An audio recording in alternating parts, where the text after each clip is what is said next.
நேத்து நம்ம ஊர்ல செவ்வாய் சந்தைங்க. கொஞ்சம் வெஜிடபிள்ஸ்லாம் வாங்கிட்டு வந்துரலான்னு சொல்லிட்டு சந்தைக்கு போய் வெஜிடபிள்ஸ்லாம் வாங்கிட்டு வந்தேன். அம்மா வரதுக்குள்ள ஸ்நாக்ஸ் செஞ்சு வச்சிருந்தாங்க. ஃப்ரெஷ் அப் ஆயிட்டு கொஞ்சமா சுண்டல்லாம் சாப்பிட்டுட்டு, அதுக்கப்புறம் வெஜிடபிள்ஸ் வந்து அரேஞ்ச் பண்ண ஆரம்பிச்சுட்டேங்க.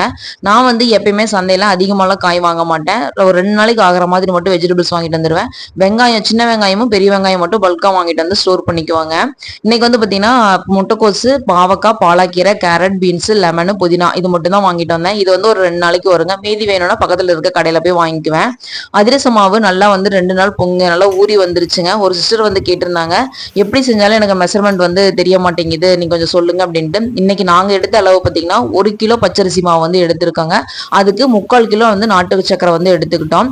பச்சரிசி மாவு வந்து 4 மணி நேரம் நல்லா தண்ணியில ஊறினதுக்கு அப்புறம் நம்ம வந்து மிக்சியில அந்த பச்சரிசியை போட்டுங்க நல்லா பைன் பவுடரை அரைச்சு ஜலிச்சு எடுத்துக்கணும். அப்பதான் வந்துட்டு அந்த அதிரசத்துக்கு வந்து நல்லா வந்து நமக்கு அதிரசம் வந்து பொங்கி வரும். நாட்டு சர்க்கரையை அதே மாதிரி பாகு காய்ச்சி தனியா எடுத்துக்கிட்டுங்க.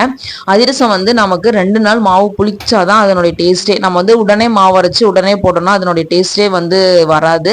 நல்லா வந்து 2 நாள் ஊற வச்சதுக்கு அப்புறம் இது மாதிரி கொஞ்சமா வந்து எண்ணெய் ஊத்திங்க. நம்ம வந்து 2 அதிரசமா போட்டு அதிரசம் வந்து பொங்கி வரணுங்க. நல்லா வந்து பாத்தீங்கன்னா எண்ணெயில போட்டதும் மேல எலும்பி வந்தது அப்படின்னாவே கரெக்டான பதம். உண்மையாவே டேஸ்ட் வந்து சூப்பரா இருந்துச்சு. இதே மெத்தட்ல வந்து கண்டிப்பா ட்ரை பண்ணி பாருங்க. அதிரசம் வந்து நல்லா மொறு மொறுன்னு அவ்வளோ நல்லா இருந்துச்சுங்க.